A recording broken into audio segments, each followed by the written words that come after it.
Yun, basketing na naman mamaya mga kalapatids. Ang release sa linggo sa Pasakaw, Camarines Sur, no? 455 kilometers na. So ito yung young bird natin na nilalaban natin, no? Mamaya ibabasket natin siya. So yun, sana makauwi yung ano natin, young bird natin. Next lap, no? Third lap ng ano, ng BBC SDR. So yun, dapat umuwi ka, no? Pogi. Aagawin ng iba yung kapares mo kapag di ka umuwi, bahala.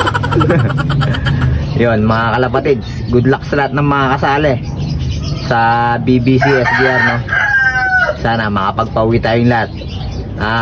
Ang dinerby pala natin sa SDR, isa lang, no? BBC SDR, ito lang. Nag-iisang dinerby natin. Hindi natin alam kung ilalaban natin siya mamaya ng ano. Merong 5 laps mamaya eh. Hindi ko lang alam kung ilalaban natin siya, no? Tignan natin kung ilalaban natin yung ibon natin. Pero ano eh, mukhang papalag naman yung ibon natin eh, kaya ano,